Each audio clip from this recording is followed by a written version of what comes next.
Gusto ko lang yung i-share sa inyo my divorce, ang process na pinagdadaanan. Malandi ka kasi kaya ka iniwan, maduming babae. O, ang payat-payat mo na, tumanda ka, laspag ka na. Unbox ko na din yung nabili ko sa online. May pa-ribbon pa. Finally, sa tagal-tagal ko dito sa Australia. Maganda to na ma-stock tayo sa bahay natin. Hi guys! Ngayon ko lang ilalagay sa flower vase yung binigay ni Adam na flower. First anniversary po. Hindi ko alam, may ano pala siya dito guys, hindi ko nabasa.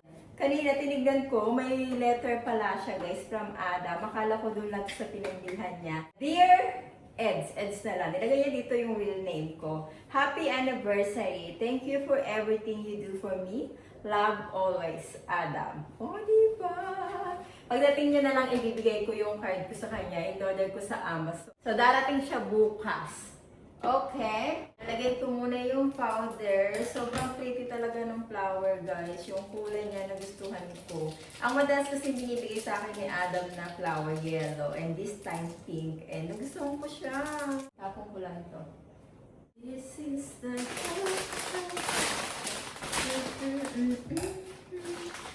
o, diba? Napapakanta na tayo, guys. Si Adam mahilig magbigay talaga ng flowers. Pero sabi ko sa kanya, kahit sa okasyon na lang, pag may occasion na lang siya magbigay ng flower, katulad ngayon, anniversary namin.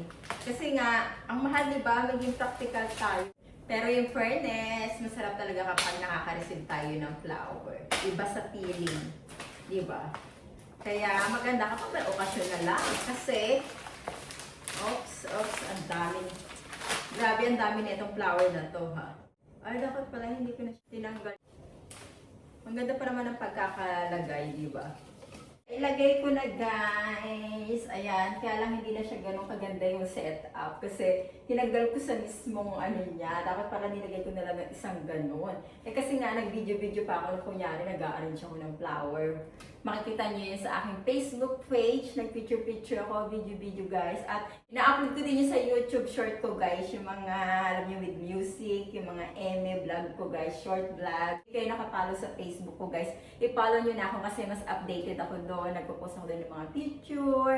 Sa YouTube medyo nahuhuli tayo guys kasi medyo busy yung lola niyo. Walang time mag-edit-edit. But I try my best na bumalik talaga sa YouTube, maging active na din sa YouTube. Kasi mas maganda naman talaga yung kitaan din sa YouTube.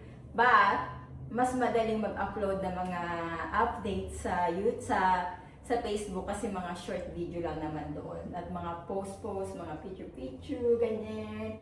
Marami akong mga nababasa ang comment, tinatanong nila kung ano na ako, ganito, ganyan, kung ano na ba, ganito, ganyan guys. So, hindi naman porket na vlogger ako is kailangan sasabihin ko lahat kung ano nangyayari sa buhay ko. Yung part na yon hindi pa ako ready na sabihin sa inyo, i-update kayo guys. Hindi pa ako ready i-share talaga lahat. At marami pa akong process na pinagdadaanan, mga ganyan guys. So, hanggat maaari, I enjoy my life. At yung part na yon is sa akin na muna yun guys. So, alam ko na gusto nyong malaman kung ano na ba. Kasi I never talk about my divorce. Dito naman sa Australia, madali lang talaga mag-divorce. Sa Philippines yung mahirap. So dito, basta hiwalay na kayo ng 1 year na hindi magkasama, pwede ka na mag-apply ng divorce. Marami din dito sa Australia na magkasama pa sa isang bahay, pero hiwalay na. So pwede ka din mag-apply guys. So iba-iba po yung sitwasyon guys, pero sa akin is 1 year na kami hindi magkasama. So, ayun lang yung may share ko. Kung napanood niyo yung aking mga previous vlog, magkasama kami sa isang bahay pero magkahiwalay na kami. Then, nagpunta ako dito sa Victoria. Totally 1 year na kami hindi magkasama sa isang bahay. Gusto ko lang yung i-share sa inyo guys at bigyan kayo ng advice sa mga kapwa kong babae na minamaliit ako, na sinasabihan ako ng malandi, ganyan, malandi ka kasi kaya ka iniwan, mga ganyan. So, hindi po ako iniwan, ayun lang yung masasabi ko. At hindi porket na hindi nag-success yung aking past relationship is malandi na ako at maduming babae. Kasi pare-pareho tayong mga babae guys, dapat nagtutulungan tayo. So yun lang yung masasabi ko, wag po tayong mang-down ng kapwa nating babae kasi hindi natin alam yung mga pinagdadaanan din nila. ako is okay na ako. Marami akong mga nababasang ganyan. Simulat na nag-vlog ako guys. And I'm ready tanggapin kung ano yung mga sabihin nila. Pero hindi ibig sabihin na tinanggap ko yun is ganong babae ako. Yun lang yung mga advice ko guys sa mga kapwa kong babae. Maging sensitive tayo sa mga binibitawan nating salita. Kasi hindi natin alam yung mga pinagdadaanan ng bawat isa sa atin. Diba sinasabihan ako, ang payat-payat mo na, tumanda ka, nagmukha ka ng ganito, laspag ka na, mga ganyan. Ay, naku, nakakaloka yung mga ibang babae. Sobrang happy ako na pumayat ako guys, kasi yung nakikita ko yung mga video ko before, hindi ko nare-realize na tumataba ako. Grabe, sabi ko, ala, hindi ko napansin yun na lumulobo na pala ako. Kasi that time, kain lang ako ng kain, hindi ako healthy living. Kumakain ako ng kahit anong gusto ko kasi syempre medyo malungkot yung buhay ko, kain lang ng kain, ganyan. Ngayon kasama ko si Adam, mas healthy ako, yung mga kinakain ko, balance din naman, walking, then nag-work din ako, so hindi na ako kumakain ng mga maraming processed food. Sa yung life ko ngayon, kaya din ako nag-lose, nakatulong yun guys, kasi malaking impluwensya talaga kung sino yung nakakasama mo sa buhay. So si Adam, hindi siya mahilig kumain ng mga processed food. Ngayon, ibang-iba yung life ko, mas malaya ako, mas marami ako nagiging dreams na gawin to, gawin yan. At yung diet, iba na din, mas healthy yung diet ko compare before, na kain ng kain. Ngayon, hindi ako kain ng kain, basta lang may food, kakain ako. So ngayon, ang ginagawa ko guys is balanced diet pa din, pero mas healthy yung pinakain ko ngayon. More walking with Adam, and sa trabaho ko din nakakatulong yun kasi nakaka 10,000 step din ako. Breakfast ko, light lang din. Lunch, light lang din. Almond, nuts, biscuit, dip, yung mga ganyan-ganyan lang guys. Pero pag nag-work naman ako, kailangan ko ng carbohydrate. So sometimes nagbabaon pa din ako ng rice, ganyan. Then yung dinner namin ni Adam, yung healthy talaga guys. So, chicken breast, steak, toroy, diba? Huwag po kayong negative na, ang payat mo na, siguro may sakit ka, may ganyan. Kung ano yung mga nababasa ko. Buti na lang talaga malakas yung aking hindi ako nagpapa-apekto. Kasi alam ko sa sarili ko na mas healthy ako ngayon, mas masaya ako ngayon. Unbox ko na din yung nabili ko sa online na trench coat. Ito po is sa Coach. Ayan, umorder ako online din ang Shala, diba? Meron pa silang pa-box. At may pa-ribbon pa. Ayan. Actually, na-unbox ko na to. Ipakita ko lang ulit sa inyo kung paano siya pinadala sa akin ng ganito. Actually, dito, guys, binili ko to online. Ayan. Matagal na talaga ako naghahanap ng trench coat na perfect for me kasi maliit ako at hindi ako mahilig sa mga mahabang trench coat. Kaya hanggang ngayon, tagal ko na sa Australia, wala pa rin akong trench coat. Kasi halos lahat ng mga babae may mga trench coat talaga. Hindi ko naman nilalahat guys. Kasi 'di ba, perfect siya kahit pang anong outfit mo, pero wala akong makitang perfect for me. Matagal ko na tong nakita sa Coach online, kaya lang namamahalan pa ako. Sabi ko, ang mahal naman, trench coat lang, ganyan, ganito, ganyan. And finally, sa tagal-tagal ko dito sa Australia, ngayon ko lang siya binili. Ayan. Pinag-isipan ko to ng maraming taon. Inabot ako ng 10 years bago ko to binili guys. Anyway, hindi. Kailan ko ba ito nakita? Siguro mga 4 years, 5 years ago na. And ngayon ko lang siya talaga binili at sabi ko, sige na, bibilhin ko na. At nakasale naman siya sa online, di ba? Alam niyo ako, hindi ako bumibili ng full price except pag talagang gustong-gusto ko yung isang bagay. Pero eto, hindi ko to bibilhin ng full price talaga. So nakasale sila sa online. Nakita ko na to sa mismong store nila pero hindi ko binili kasi wala yung size ko. And sa online, ayan, nakita ko yung aking size. Anyway, ayan guys.